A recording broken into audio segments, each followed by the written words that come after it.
Jake Morrison pulled his cargo ship into the docking bay of Haven's Rest trading station. His ship made strange noises as it settled. The engine needed fixing, but Jake had no money for repairs. He carried boxes of earth vegetables and grains in his cargo hold. It was not much, but it was all he had. The trading station was busy today. Ships from many different planets were docked here. Jake could see traders from at least 6 different alien species walking around. Most ignored him. Humans were common. In this part of space, and not very important. Jake grabbed his cargo manifest and walked toward the station entrance. The main corridor was full of noise and strange smells. Alien voices mixed together in languages he did not understand. He had been doing this job for 3 years, but he still felt out of place. "Jake!" a voice called out. He turned to see Amy Foster walking toward him. She ran the station's trade office. Amy was one of the few humans in charge of anything important. "Here. Hi, Amy," Jake said. "I have those earth crops you ordered." "Good timing," Amy said, but her face looked worried. "We have some special visitors today. The Sylvani delegation arrived this morning." Jake had heard of the Sylvani. They looked like the elves from old Earth stories. Tall, pale, with pointed ears and silver hair. They were very old as a species and thought they were better than everyone else. Most traders tried to avoid them. "What do they want?" Jake asked. "Trade."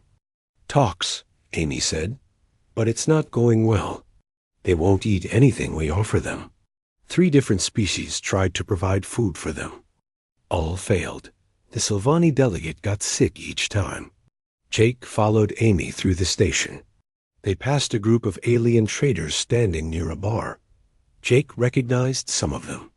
There was Hextall, a Centaurian merchant who always acted like he was smarter than everyone else. The group was laughing about something. No human could ever feed a Sylvani, Hextall was saying in a strange accent. They are too proud, too difficult. Humans are too simple to understand their needs. The other traders laughed and agreed. Jake felt his face get hot. He had always hated it when aliens talked about humans like they were stupid. "Their food requirements are impossible," another trader said. "The Gorthons tried for 2 days, nearly killed the delegate. Even the Zephyrians gave up, and they are food specialists. Humans especially could never do it," Hextall continued. "Too crude, too basic. I bet any human who tried would poison." A Sylvani within hours. Jake stopped walking. Amy grabbed his arm. "Don't," she said quietly. "Just ignore them." But Jake was already angry. He had spent 3 years being treated like a second-class citizen. He was tired of aliens thinking humans were worthless. "How much?" Jake called out to Hextall. A group of traders turned to look at him. Hextall's 4 eyes blinked in surprise. "What did you say, human?" "You said no human could feed a Sylvani." "How much do you want to bet on that?"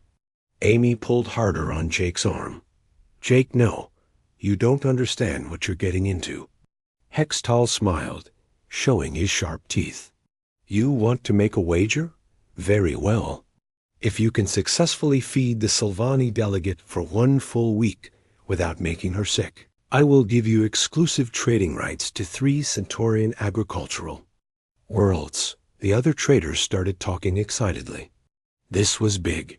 Those trading rights were worth millions. "And if I fail?" Jake asked. "You lose your ship," Hextall said, "and you leave this sector forever." Jake felt his heart beating fast. His ship was all he had, but the trading rights would set him up for life, and he was tired of being looked down on. "Deal," he said. The traders cheered and started making side bets. Amy looked like she wanted to hit him. "Jake, you idiot," she whispered. "Do you know anything about Sylvani food requirements? How hard can it be?" Jake said, "Food is food." Amy shook her head. "Come with me. You need to meet her before you get yourself killed." They walked through the station to the diplomatic quarters. The hallway here was quieter and cleaner than the rest of the station. Amy stopped at a door marked with Silvani symbols. Her name is Zareth, Amy said. She's their trade delegate. She's been here for 3 days and has barely eaten anything. She's getting weak, but she won't accept food from anyone. Amy pressed the door chime. A voice answered in the Silvani language. Amy spoke back in the same language, though not very well. The door opened. Jake's breath caught in his throat. The woman standing there was the most beautiful person he had ever seen. She was tall, almost 7 feet, with silver white hair that seemed to glow. Her skin was pale and perfect. Her ears came to sharp points. But her eyes were what caught Jake's attention. They were bright green and seemed to look right through him. "This is Jake Morrison," Amy said in English. "He's the human who will be providing your meals for the next week." Zareth looked at Jake for a long moment. Her expression was cold and distant. When she spoke, her voice was like music, but there was no warmth in it. "Another one," she said. "How many species will attempt this foolish task? I have told you repeatedly that your crude food preparation methods are unsuitable for my people." "I'm different," Jake said. Zara, single quotes, raised one eyebrow. "Different? You are human. Humans are known for their simplicity. You understand nothing of proper nutrition or food energy." Jake felt his anger rising again. "Maybe you've just been dealing with the wrong humans." "There are right humans?" Zareth asked. She almost smiled, but not in a nice way. "How fascinating. Tell me, simple human, what do you know of bioenergy resonance in food preparation? What do you understand of nutritional harmony?" Jake had no idea what she was talking about. "I know how to cook," he said. Zareth did smile now, but it was cold. "Cook, yes, I am sure you do. Heat applied to dead matter. How human." She started to close the door. Jake put his hand out to stop it. "Look," he said, "I made a bet. I'm going to win it. You're going to eat my food for a week, and you're going to be fine. Maybe even happy." Zareth stared at him. For a moment, something flickered in her green eyes. Surprise, maybe, or curiosity. "You are either very brave or very stupid," she said. "Probably both," Jake admitted. This time her smile was almost real. "Very well, Jake Morrison. I will accept your attempt. But know this, when you fail, as you surely will, do not blame me for your ignorance." She closed the door. Amy and Jake stood in the hallway. "Well," Amy said, "that went better than I expected." "Really?"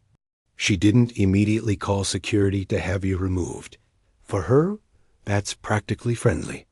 Jake looked at the closed door. He was starting to realize he might have made a big mistake, but it was too late now. He had a week to figure out how to feed an alien who thought humans were too stupid to understand food. He thought about his ship and his uncertain future.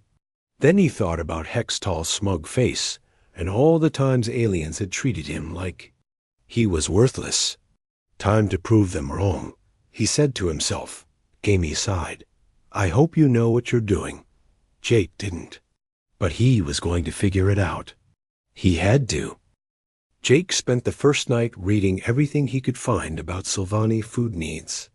The station's computer had some basic information, but most of it made no sense to him. Words like bioenergy compatibility and nutritional resonance fields filled the screen. Jake rubbed his tired eyes and tried to understand. The information said Silvani could only eat foods that matched their body's energy patterns. Wrong foods would make them sick or even kill them. But the files did not explain how to know which foods were right. Jake went to the station's food storage area early the next morning. Lisa Kane was there checking medical supplies. Lisa was the station's doctor and one of Jake's few friends. "I heard about your bet," she said. "Are you crazy?" "Probably," Jake said.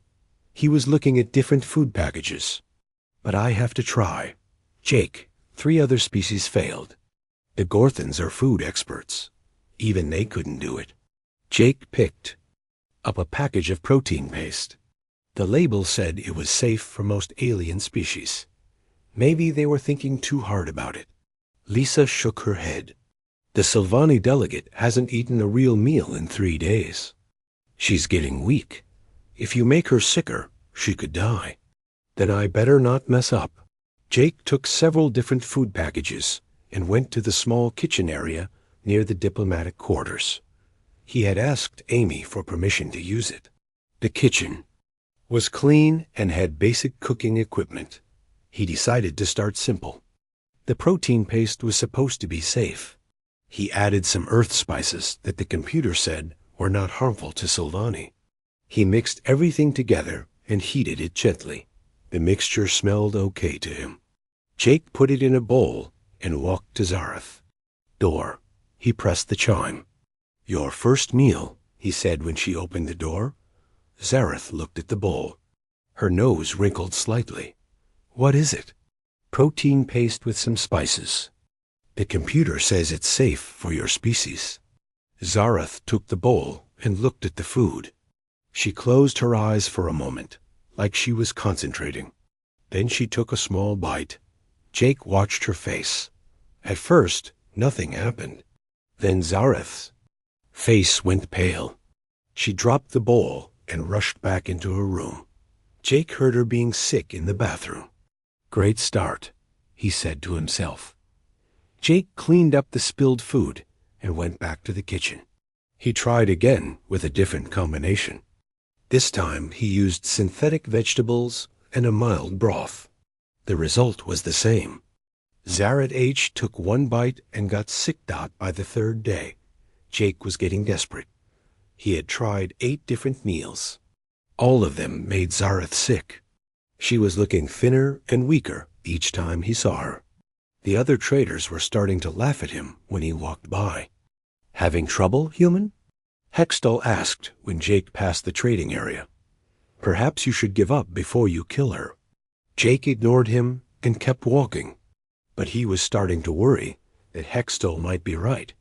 That evening, Jake sat in the Asoi kitchen staring at more food packages. He was reading the ingredients again when Lisa found him. You look terrible, she said. I feel terrible. Nothing works. Every time I think I've figured it out, she gets sick. Lisa sat down next to him. Maybe you're approaching this wrong. What do you mean? You're treating this like a science problem. Reading computer files, following safety charts. But what? If it's not about the science? Jake looked at her. What else could it be? I don't know. But think about it. Food isn't just about nutrition, right? It's about culture, tradition, feelings. Maybe the Sylvani are the same way. Jake thought about this. So you're saying I should ask her what she wants? I'm saying maybe you should talk to her like a person instead of like a problem to solve. The next morning, Jake went to Zareth's door without any food. When she opened it, she looked surprised. Where is your latest attempt to poison me? She asked. But her voice was weaker than before. I wanted to talk to you first, Jake said. Can I come in? Zareth looked at him for a moment, then stepped aside.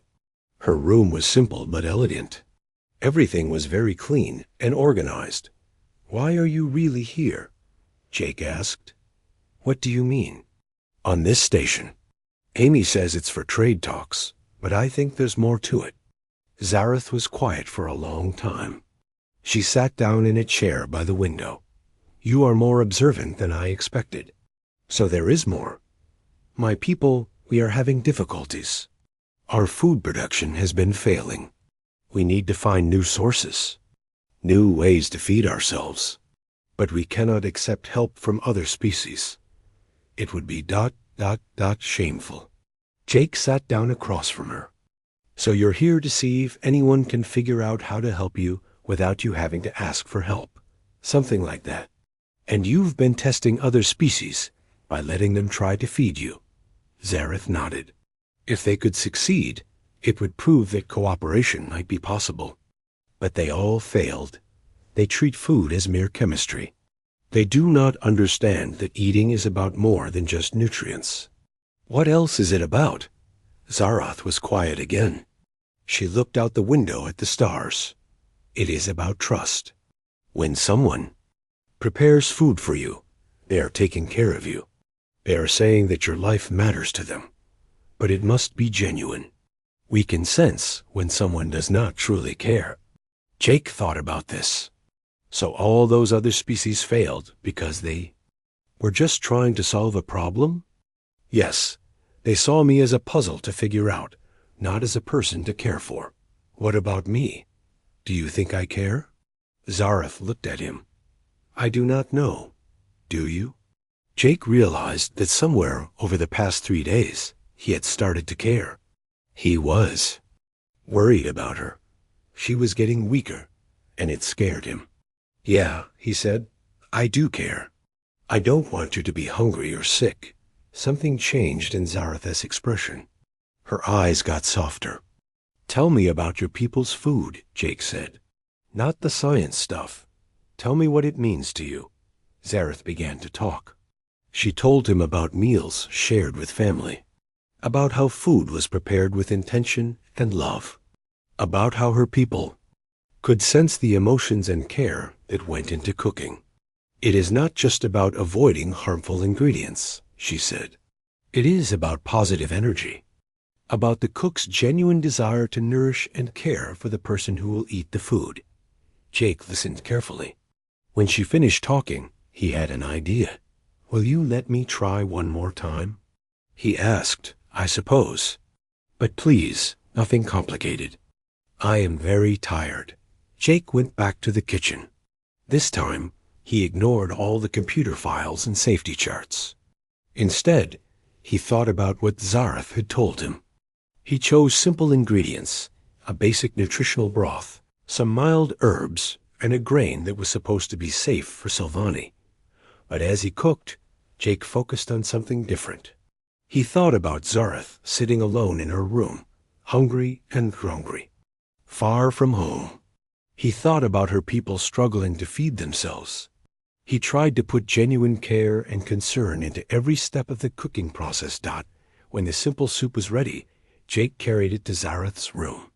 She opened the door and looked at the bowl. It smells different, she said. Different how? Warmer. More hopeful. Zareth took the bowl and sat down.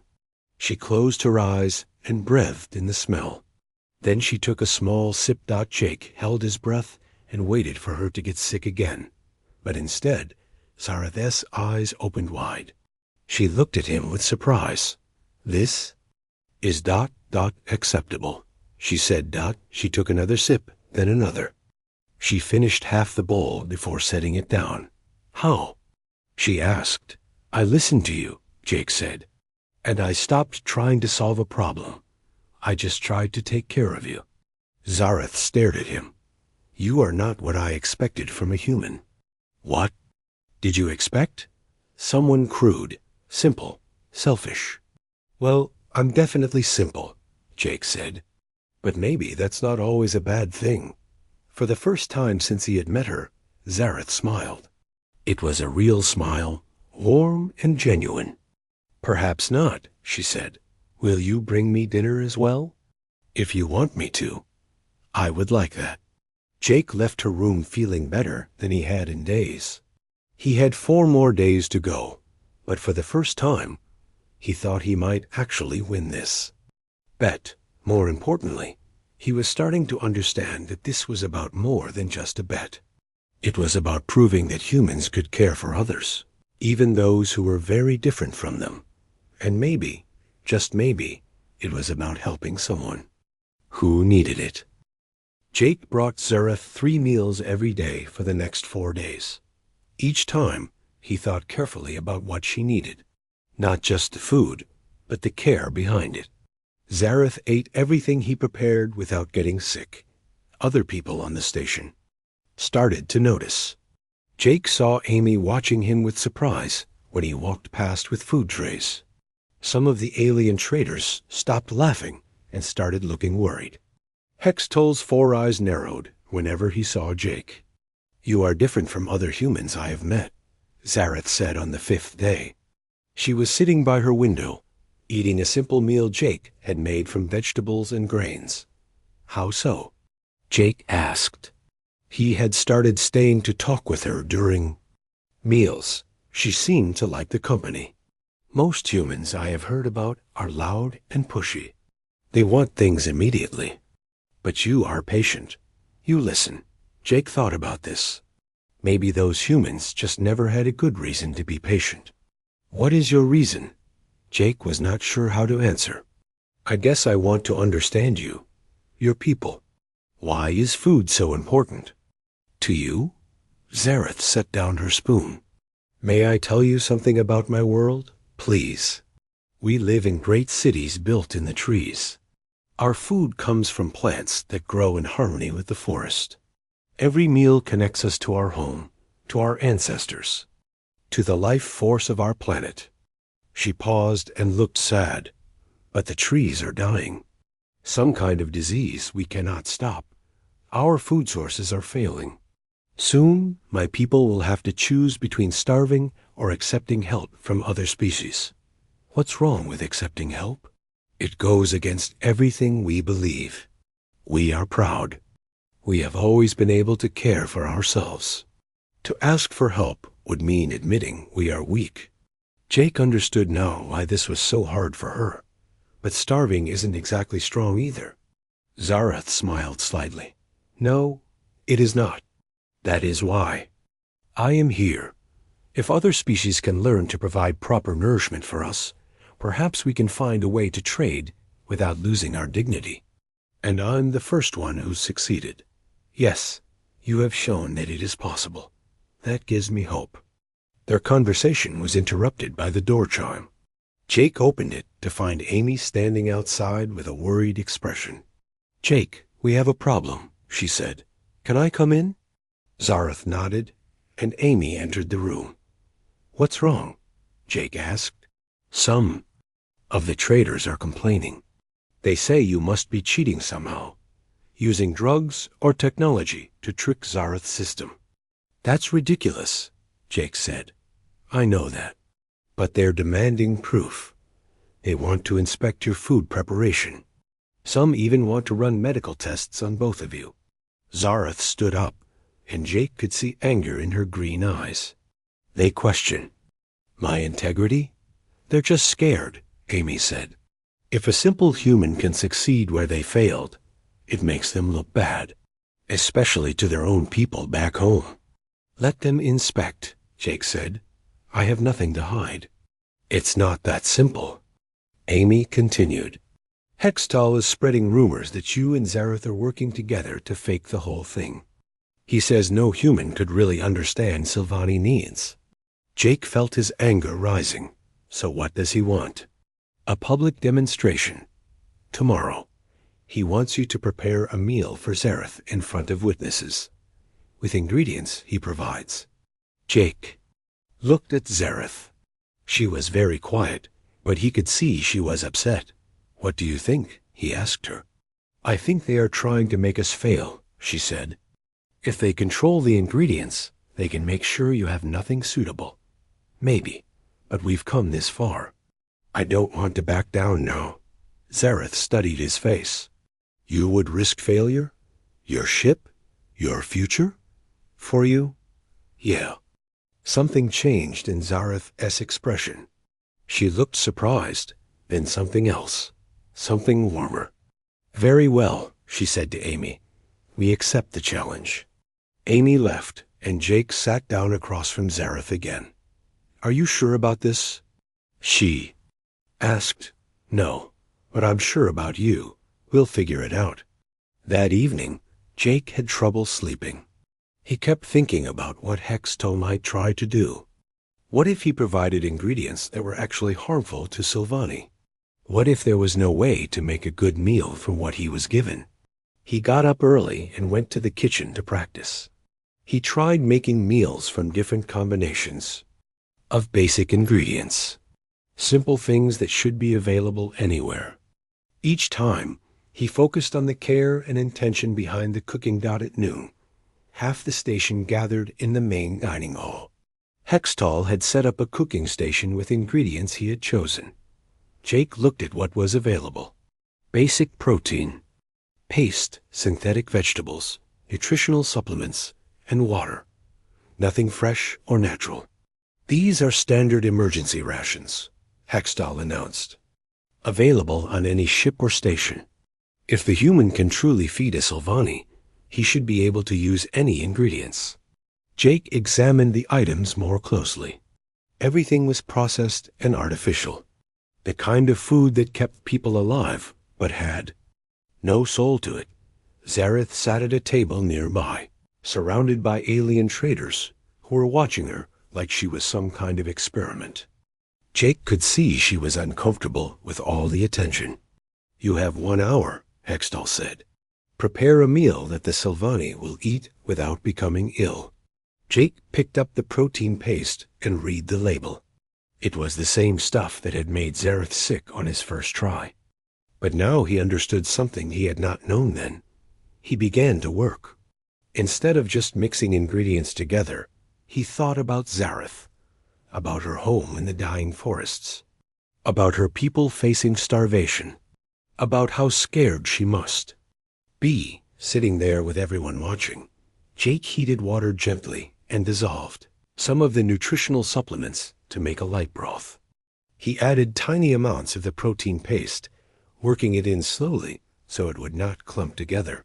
He used his hands to shape the synthetic vegetables, trying to make them look more natural. As he worked, Jake ignored the crowd watching him. He focused only on Zareth and his desire to take care of her. He tried to put all his concern and friendship into the simple meal. When he was finished, he had made a bowl of simple soup. It did not look like much, but it smelled warm and comforting. Jake carried the bowl to Zareth's table. The dining hall went completely quiet. Everyone watched as she looked at the food. "It smells like kindness," she said softly. She took a small sip, then another. The crowd held its breath, waiting for her to get sick. But Zareth continued eating. She finished half the bowl before setting it down. "How do you feel?" Amy asked. "Well," Zareth said. "Very well." The crowd erupted in surprised voices. Some aliens cheered, but others looked angry or confused. Hextall pushed through the crowd to the table. "Impossible," he said.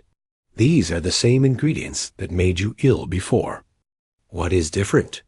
Zareth looked at Jake, then back at Hextall. "The cook is different. Explain." "The other species who tried to feed me saw me as a problem to solve. They prepared food with chemistry and calculation. But Jake cooks with care. I can taste his genuine concern for my well-being. That makes all the difference." Hextall's expression grew dark. "You speak of nonsense. Food is food. Chemicals are chemicals." "For your species, perhaps," Zareth said calmly, "but not for mine. We can sense the emotions and intentions of those who prepare our food. Without genuine care, even safe ingredients become harmful to us." Jake realized this was bigger than just his bet. This was about proving that humans had something valuable to offer. Not advanced technology or superior strength, but the ability to truly care for others. "The bet is won," Amy announced. "Jake has successfully fed the Sylvani delegate for 1 full week." Some traders cheered, but Jake was only watching Zareth. She was smiling at him with real warmth in her eyes. "Thank you," she said quietly. "For what?" "For seeing me as a person instead of a problem. For caring enough to try." Jake felt something warm spread through his chest. This had started as a bet to prove humans were not worthless. But somewhere along the way, it had become about something much more important. It had become about friendship. 2 days after Jake won the bet, everything changed. A Sylvani military ship docked at Haven's Rest without warning. Jake was in the kitchen preparing lunch for Zareth when Amy came running to find him. "Jake, we have a situation," she said. Breathing hard, Zareth's sister just arrived. With armed guards, Jake felt his stomach drop. Her sister? Cathara. She's some kind of military commander, and she doesn't look happy. Jake followed Amy through the station corridors. They could see a group of tall Sylvani walking toward the diplomatic quarters. All of them wore dark uniforms and carried weapons. At the front was a woman who looked like Zareth, but harder. Her silver hair was pulled back tightly, and her green eyes were cold as ice dot. They reached Zareth's room just as the group arrived at her door. Cathara did not bother to press the chime. She simply opened the door and walked in. "Sister," Cathara said in a sharp voice, "we need to talk." Jake started to follow, but one of the guards stepped in front of him.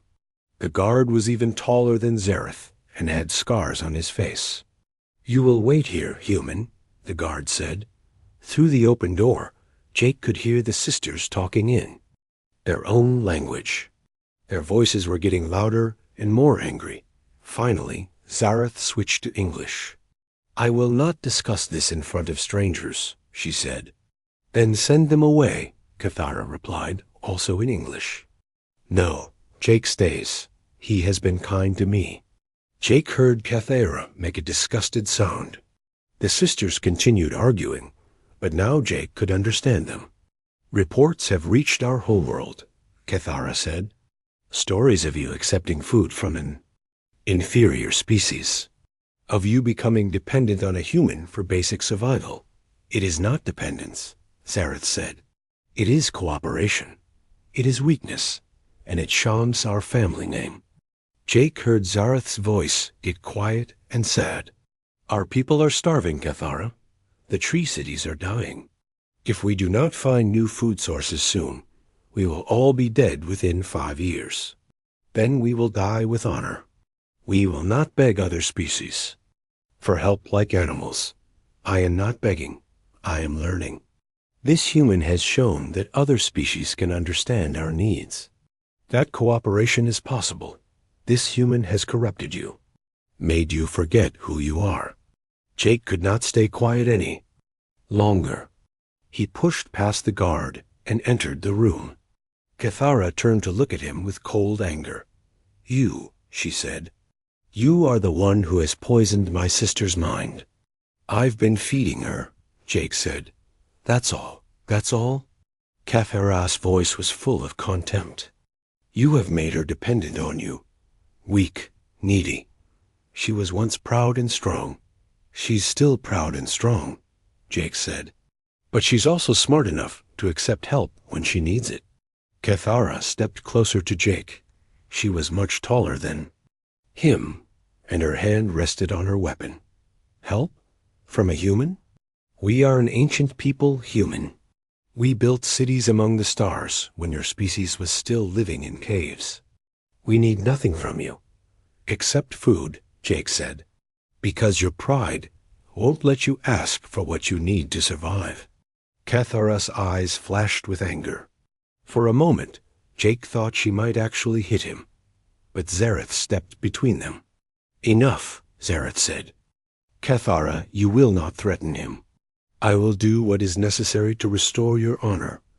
My honor is intact. It is our people's survival that concerns me." Cathara turned away from Jake and focused on her sister. "You will return to our ship immediately.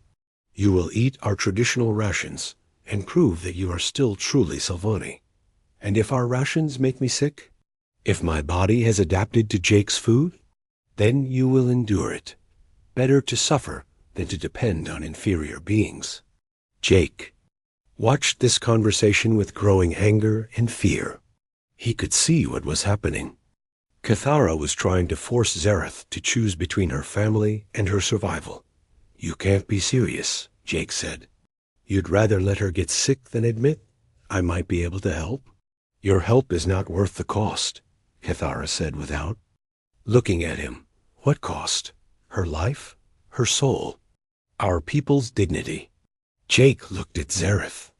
She was staring at the floor, and he could see she was torn. He realized that her sister's arrival had changed everything. The friendship they had built over the past week was now a source of shame for her.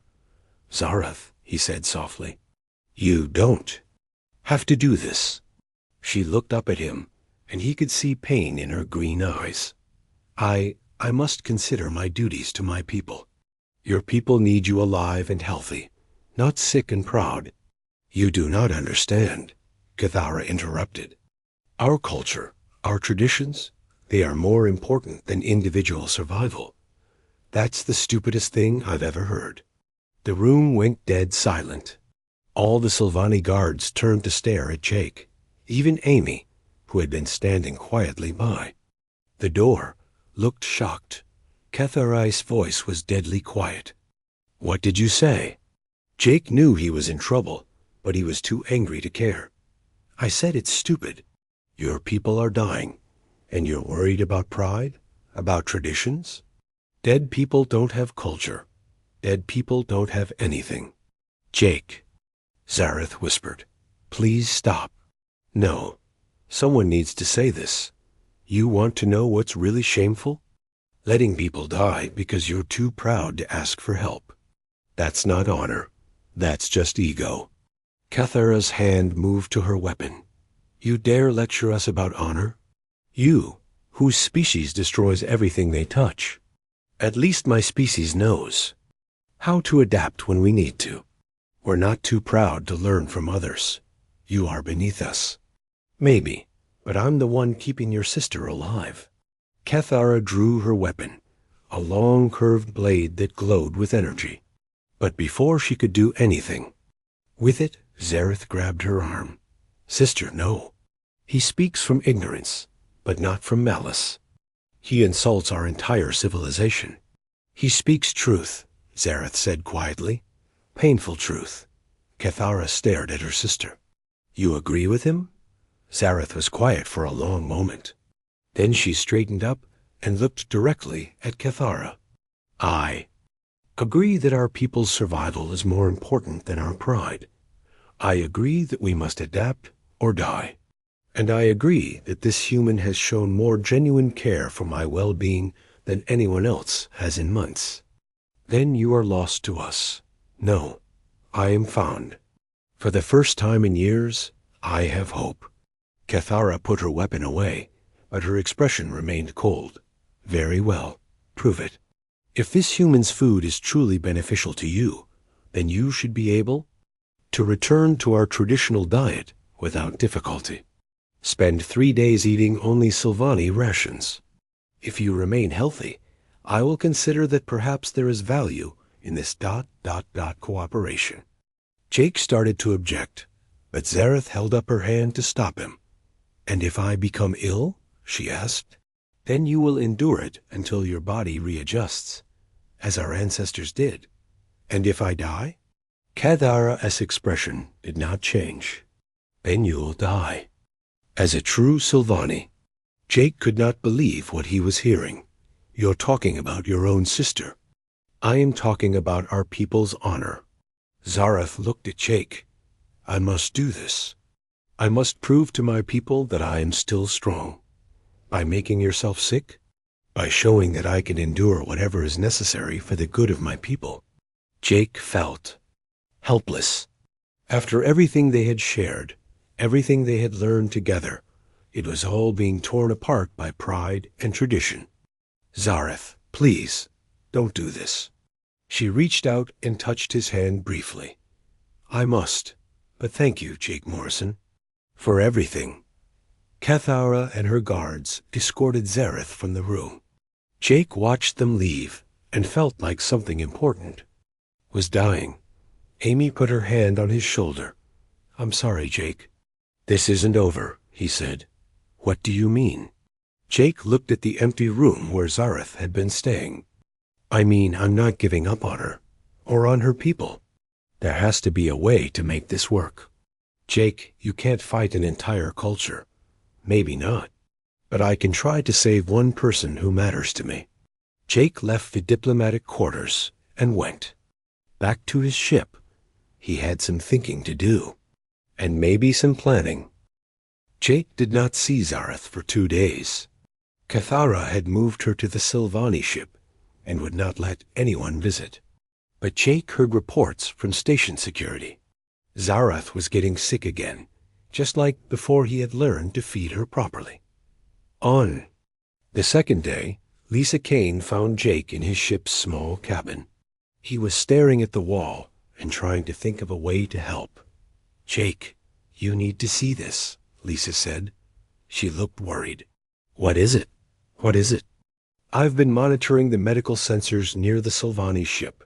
Zareth's vital signs are getting worse. If this continues, she could die within 24 hours.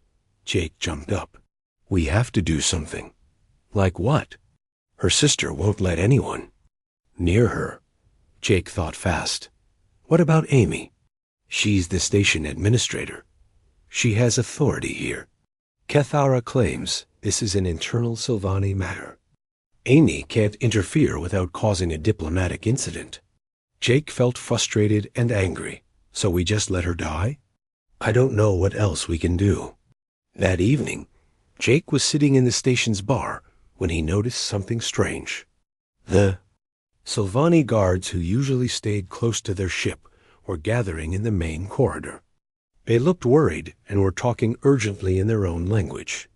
Jake got up and followed them at a distance. They went to the medical bay where Lisa was working late. Jake hid around a corner and listened. "The delegate is very ill," one guard was saying in broken English. "Commander Cathara requests medical assistance." "I'll need to examine her," Lisa said. "Bring her here." "Not possible. She cannot be moved." "You must come to our ship. Then I'll need to bring someone to help. Carry medical equipment." The guard looked uncomfortable. "Who?"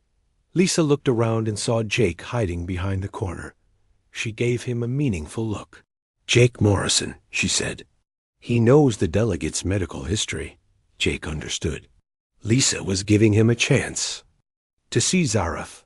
20 minutes later, Jake and Lisa were aboard the Silvani ship, carrying medical equipment. The ship was beautiful but cold, all silver metal and sharp angles. Cathara met them at the entrance. "You will examine my sister and treat her illness," she told Lisa. "But you," she pointed at Jake, "will not speak to her." "Understood," Jake said. They followed Cathara through the ship's corridors to a small medical room. Zareth was lying on a bed, and Jake's heart sank when he saw her. She was pale and thin, much worse than when he had first met her. Her breathing was shallow and weak. Lisa began her examination, while Jake stood quietly by the door. Cathara watched everything with cold eyes. "Her body is rejecting the traditional rations," Lisa said after a few minutes. "She's severely malnourished and dehydrated. If this continues, she'll go into organ failure. Can you treat her?" Cathara asked. "I can give her fluids and nutrients intravenously, but that's just temporary. She needs proper food that her body can process. She will eat what her people have always eaten." "Then she die," Lisa said bluntly. "Probably within 12 hours. Jake saw Cathara's face change slightly. For the first time, she looked uncertain. "There must be another way," she said. "There is," Jake said quietly. Cathara turned to glare at him. "You were told not to speak." "My sister is dying," Jake continued. "And you're worried about what other people will think. She is not your sister." "No, but she's someone I care about. And right now, that seems like more than you can say." Cathara's hand moved to her weapon, but Zareth's weak voice stopped her. "Jake?" she whispered. Jake moved to her bedside before Cathara could stop him. "I'm here." Zareth's green eyes were dull with pain, but she managed a small smile. "You came." "Of course I came. I am sorry. I should have listened to you." "Don't be sorry. Just get better." Zareth looked at her sister. Cathara, I cannot continue this. I am too weak. You must endure, for our people's honor. What honor is there? In dying for no reason? Zareth asked. What good will my death do for our starving people? Cathara did not answer. Zareth turned back to Jake. Will you prepare something for me? One last meal? Of course. No, Cathara said. She will not accept food from an alien species. Then she die, Jake said. Is that really what you want? For the first time, Cathara looked genuinely distressed. I want my people to survive. But I also want us to remain who we are. Who you are doesn't have to change just because you accept help. You do not understand our ways. Then explain them to me? Cathara was quiet for a moment. Then she began to speak. For thousands of years, we have been proud and independent. We have never needed other species. To accept help now would mean admitting that we are weak, that we have failed. Or it would mean admitting that you're smart enough to adapt when you need to, Jake said. That's not weakness. That's survival. But if we become dependent on others, what happens to our culture? Our traditions? Jake thought about this. What happens to your culture if everyone dies? Cathara had no answer for that. Look, Jake continued, I'm not asking you to give up who you are. I'm asking you to let me help you stay alive long enough to figure out how to save your people. Zareth. Voice was getting weaker. Sister, please. I do not want to die for pride. Cathara looked at her sister, then at Jake, then at Lissa. Jake could see her struggling with herself. If you were to prepare food for my sister, she said slowly, how would we know it is safe? You could watch me make it, Jake said. Learn how I do it. Then your people could do the same thing. You would teach us? I would teach anyone who wanted to learn. Cathara was quiet for a long time. Finally, she nodded. Prepare food for my sister. But I will watch every step. Jake worked quickly in the ship's small kitchen, with Cathara watching his every move. He explained what he was doing, and why as he prepared a simple, nourishing soup. The ingredients are not special, he said. What matters is the intention. The care, the genuine desire to help. How can we sense this intention? Cathara asked. I don't know. That's something your people can do that mine can't. But I think the key is really meaning it. Really caring about the person you're feeding. When the soup was ready, Jake carried it to Zareth. She was barely conscious, but she managed to eat several spoonfuls.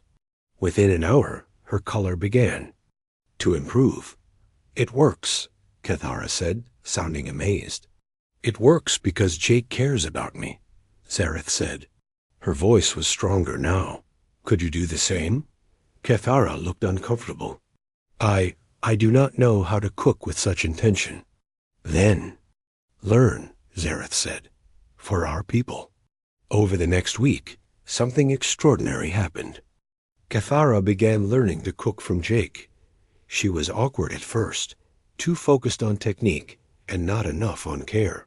But gradually, she began to understand. It is not about the food, she said one day, as they worked together in the station's kitchen. It is about the relationship between the cook and the person who will eat. Exactly, Jake said.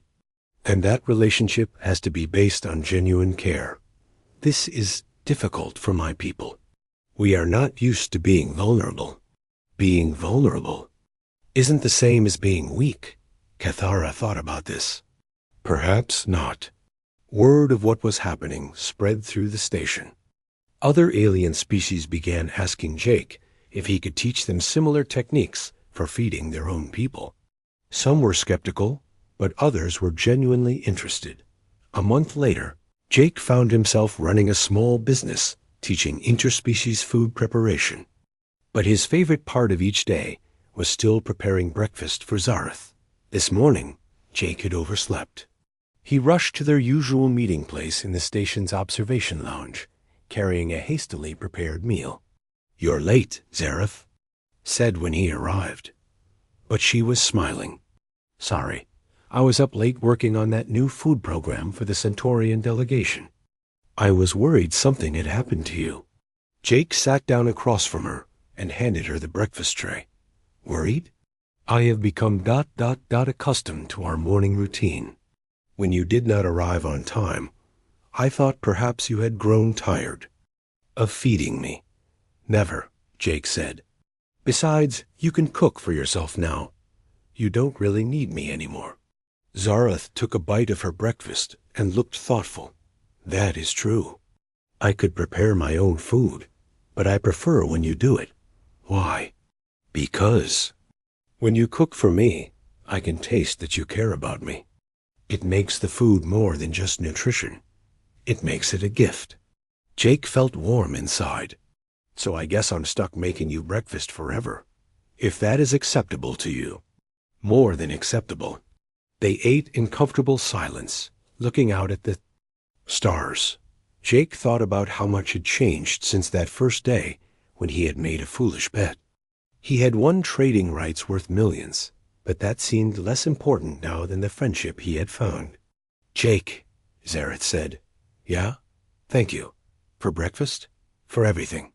For teaching me that accepting help is not weakness. For showing my sister that caring for others can be a strength. For proving that humans have something valuable to offer the galaxy." Jake smiled. "What's that?"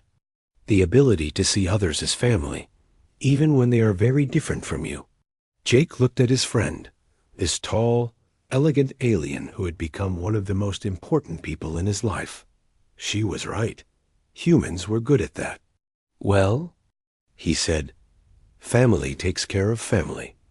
That's just what we do." Zareth H. reached across the table and briefly touched his hand. "Yes, that is exactly what you do." Outside the observation lounge's windows, ships from dozens of different species moved through space.